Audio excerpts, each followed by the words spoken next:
Honda City car 1000 రూపాయలు అంట నెలకి. ఏం మాట్లాడుతున్నావురా? నరాలు కట్ అయిపోయింది.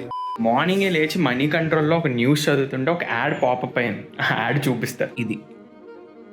సో ఈఎంఐ 999 అని ఉంది.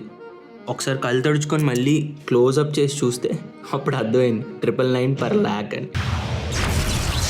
సో చాలా బ్రాండ్స్ యూజ్ చేసే టెక్నిక్స్ ఇవే. ఇప్పుడు హోండా సిటీ కారు బేస్ వేరియంటే 12 lakh ఉంది. సో ఆ 12 lakhకి అంటే ఇప్పుడు అరౌండ్ 12,000 రూపీస్ ఈఎంఐ పడుతుంది. ఈవెన్ డౌన్ పేమెంట్స్ చేసి 10 years తక్కువ ఇంట్రెస్ట్ రేట్కి తీసుకున్న ఇవన్నీ కన్సిడర్ చేసి చాలా టర్మ్స్ అండ్ కండిషన్స్ ఇన్వాల్వ్ అవుతాయి వీటిలో. సో కస్టమర్స్కి వీళ్ళు ఎలా పోర్ట్రే చేస్తారంటే 12 lakh కారు చాలా కాస్ట్లీ, బట్ అదే 1000 rupee per month per lakh అనేది వాళ్ళు దాచుంచారు కాబట్టి అరౌండ్ 12,000 రూపీ పడుతుంది. సో అసలు అఫోర్డే చేయలేమన్న ఫీల్ అయ్యే వాళ్ళకి సడన్గా ఈ నంబర్ చూడగానే చాలా సింపుల్గా కొనుక్కోవచ్చు కదా అని ఇల్యూజన్ అయితే క్రియేట్ చేస్తారు. సో ఇలాంటివి చూసి చాలా తక్కువ ప్రైస్కి కార్ వచ్చేస్తుంది కదా, కొనేస్తే బెటర్ ఏమో అని మోసపోకండి. ఈ యాడ్ మాత్రమే కాదు, అమెజాన్, ఫ్లిప్కార్ట్ ఇలాంటివి ఏ ఓపెన్ చేసినా లగ్జరీ ఐటమ్స్ లేదా చాలా ఎక్కువ కాస్ట్ ఉండే ఐటమ్స్ ఇవన్నిటికీ ఈఎంఐ ప్రైసెస్ డిస్ప్లే చేస్తారు, ఫుల్ ప్రైస్ డిస్ప్లే చేయకుండా. సో దట్ ఆ ప్రోడక్ట్ ఓపెన్ చేయగానే ఎక్కువ ప్రైస్ చూపించకుండా తక్కువ ప్రైస్ చూపించగానే మన బ్రెయిన్ తెలియకుండానే ఇది చాలా అఫోర్డబుల్ ప్రైస్కి వచ్చేస్తుంది ఒక ఇల్యూజన్ అయితే క్రియేట్ చేస్తుంది. దీన్నే యాంకరింగ్ బయాస్ అంటారు. మీరు ఎప్పుడైనా యాంకరింగ్ బయాస్లో ఏమైనా ప్రోడక్ట్స్ కొన్నారా? కామెంట్ చేయండి.